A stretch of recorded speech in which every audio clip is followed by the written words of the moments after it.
Some very significant news today. Pope Francis passed away this morning, Easter Monday. He was 88. Indeed. The announcement came from the Vatican just after it happened, around 7:35 a.m. Central European Summertime, at his residence, the Domus Sanctae Marthae. So today we want to do a deep dive into what happens next, the immediate procedures, the traditions, and really what this means for the church and, well, the wider world. Right. There's a complex process that unfolds now. We've gathered information from quite a few places, Vatican News, naturally, but also BBC News, Reuters, Al Jazeera, CBS, The Pillar, People.com, The Economic Times, GhanaWeb, even some online discussions to get a feel for public reaction to. A broad picture, definitely. So whether you're curious about the history behind these rituals, the practical side of things, or maybe the potential impact globally, we're aiming to unpack the key developments for you. Let's start at the beginning then, the confirmation itself. Okay. How was the death officially announced? It was Cardinal Kevin Farrell, who holds the title of Camerlengo of the Holy Roman Church. He made the announcement via Vatican media, and there was also a video statement from the chapel at the Domus Sanctae Marthae. The camerlengo. The title sounds very important right now. What exactly is his role at this moment? Think of him as the interim manager, essentially. During this period, which is called sede vacante, the vacant see, he manages the Holy See's property, its finances. And acts as the head of the Vatican until a new pope is elected. Precisely. He's the administrator in charge for now. And the actual confirmation of death, are there specific traditions followed there? I've heard stories. Yes. The primary tradition is for the Camerlengo to call the Pope by his baptismal name, Jorge Mario Bergoglio, 3 times. What's calling the name? That's the core official rite. Now, there are these other sort of unofficial reports you sometimes hear about maybe tapping the forehead gently with a silver instrument. Right. I think I've read about that.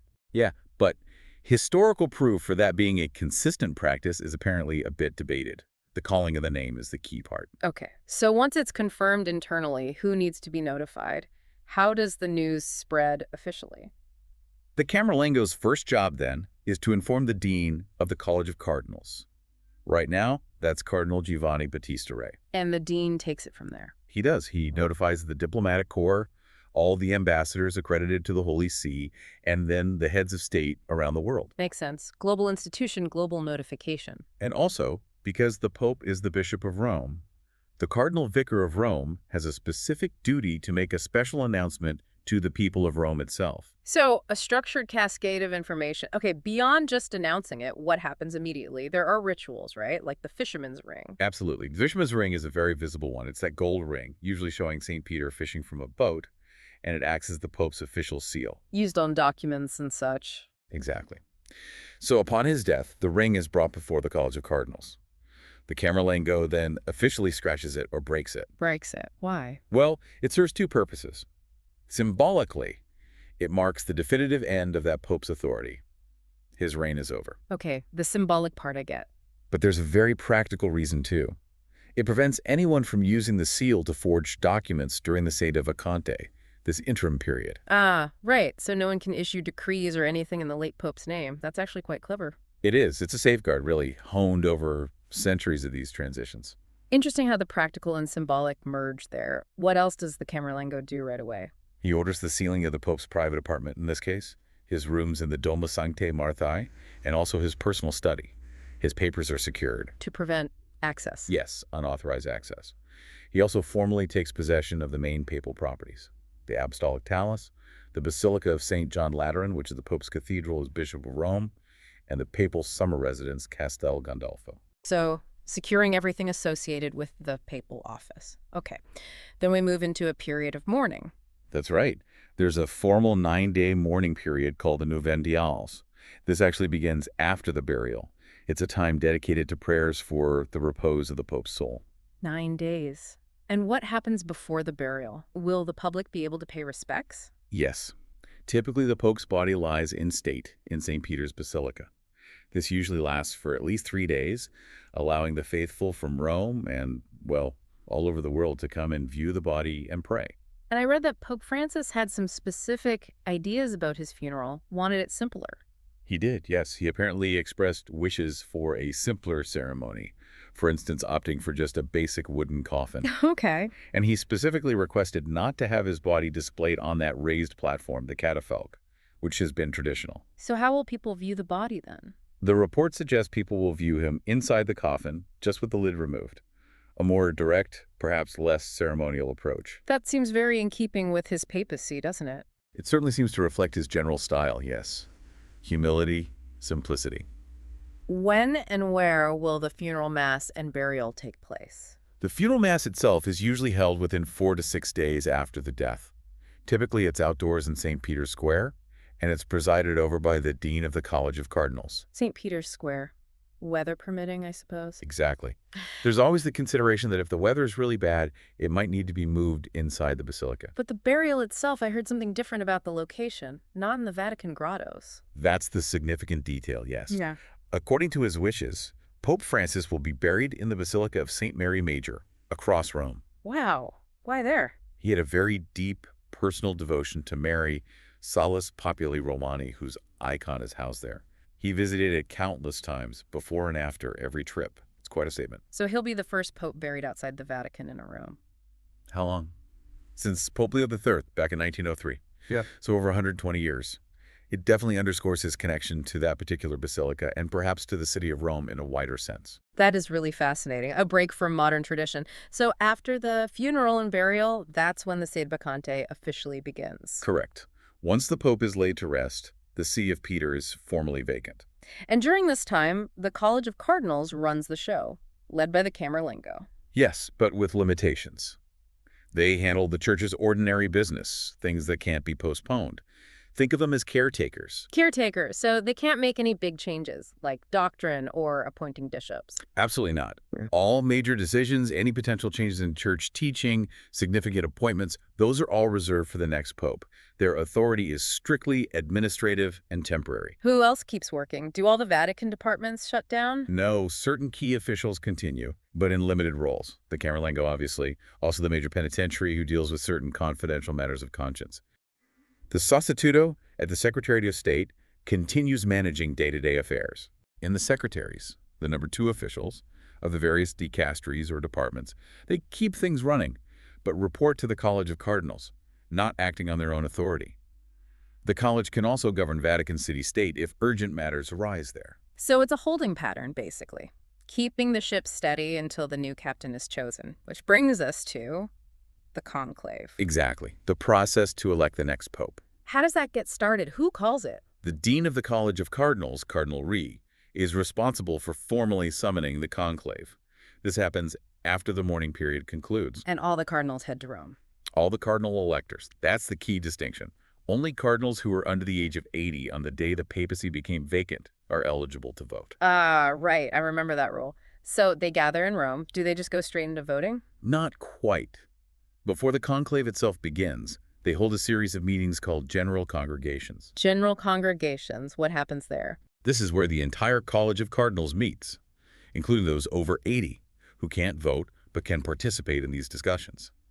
It's crucial preparatory work. What kind of things do they discuss? Several things. Finalizing funeral arrangements, reading any specific documents the late pope might have left for the college, approving necessary expenses for the sede vacante. Practical matters. Yes, and also the formal destruction of the fisherman's ring and the papal seals we talked about earlier.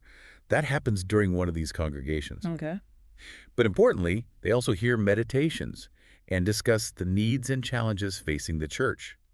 It's a time for reflection on the kind of leader they should be looking for. So shaping the profile of the next pope in a way. You could say that, yes. Yeah. Sharing perspectives before they lock themselves away. There are also smaller committees, particular congregations led by the camerlengo, handling more day-to-day minor administrative things during this time. Got it. And the timing. When does the actual conclave, the voting, start? Church law specifies it should begin between 15 and 20 days after the papacy becomes vacant. So given Pope Francis passed on April 21st, we're looking at a window probably between May 6th and May 11th, 2025. 15 to 20 days? Could it start earlier? There's a provision that it could start slightly earlier if all the cardinal electors have arrived in Rome and agree to begin. But that 15-20-day window is the standard time frame. Okay. And the location, we all know. The Sistine Chapel, under Michelangelo's frescoes. An incredible setting for such a momentous event. What's the process inside? The cardinal electors enter the Sistine Chapel, and they all take a solemn oath of absolute secrecy about everything related to the election. Secrecy is a big part of it. A huge part. Ah. Then the voting begins by secret ballot. They continue voting until one candidate receives a 2/3 majority. And that's when we see the white smoke. That's the signal, yes. White smoke from the chimney means a pope has been elected. Black smoke means a ballot was held, but no one reached the required majority. How often do they vote? Typically, there's one ballot on the first afternoon. That on subsequent days, they usually hold 4 ballots, 2 in the morning, 2 in the afternoon. Does that just go on indefinitely until someone wins? There are scheduled pauses. If no pope is elected after 3 full days of voting, they take a break for about a day for prayer, reflection, and maybe some informal discussion. Ah, okay. A reset. Sort of. And this pattern of voting followed by a pause repeats. If, after around 33 or 34 ballots, there's still no winner, the rules allow for a runoff election between the 2 cardinals who got the most votes on the last ballot. A runoff. Interesting. And they really can't leave. No. Once the doors are sealed, extra omnes, everybody out, is called the electors remain inside the Vatican, specifically within the Domus Sanctae Marthae for lodging and the Sistine Chapel for voting until a pope is elected. No contact with the outside world. Wow. Intense. Who can actually be elected? Does it have to be one of the cardinals in the room? Technically, any baptized male Catholic is eligible to be elected pope. Really? Anyone? In theory, yes. But in practice, for centuries, the pope has been chosen from among the cardinals participating in the conclave. It's highly, highly unlikely they'd elect someone from outside the college. Okay, that makes more sense practically. It's still amazing how this ancient secret process endures. Why maintain such strict secrecy in today's world? The official reason is to shield the cardinals from any external pressures or political maneuvering. The idea is to allow them the freedom to discern, as they see it, who the Holy Spirit is guiding them to choose without lobbying or outside interference. Right, to ensure the independence of the election. Okay, so eventually white smoke appears. What happens then? Inside the chapel, the dean asks the elected cardinal 2 crucial questions. First, do you accept your canonical election as supreme pontiff? And if he says yes? Then the dean asks, but what name do you wish to be called?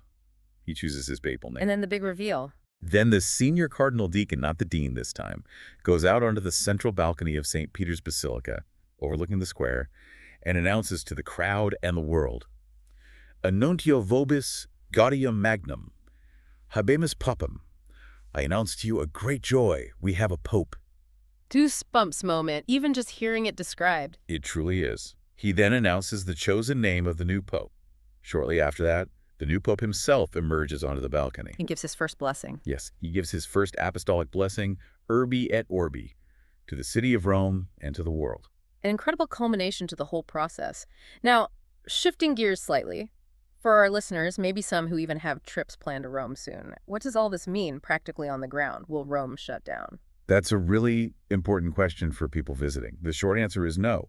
Rome and Vatican City won't entirely shut down for tourists. Okay, that's reassuring for some, I bet. And it's a significant, but you absolutely have to expect major crowds, especially around the Vatican area, and significantly heightened security everywhere. Travel could be slower. What about access to St. Peter's Basilica and the square? Those areas will almost certainly face restricted access or temporary closures at various points. For the lying in state, definitely. For the funeral mass, absolutely. And then likely again for preparations related to the conclave and eventually the installation mass for the new pope. So flexibility is key if you're visiting the Basilica area. What about the Vatican museums? People book those way in advance. Right. The Vatican museums are generally expected to remain mostly open. However, the big exception, as we discussed, is the Sistine Chapel. Because that's where the conclave is held. Exactly. So that will almost certainly be closed to the public for the duration of the conclave. Other parts of the museums might have adjusted hours or temporary closures, but much should still be accessible. And the rest of Rome, Colosseum, Forum, restaurants, shops. Those are expected to operate normally. The atmosphere, particularly near the Vatican, will obviously be quite solemn and focused on these events, but the city itself carries on.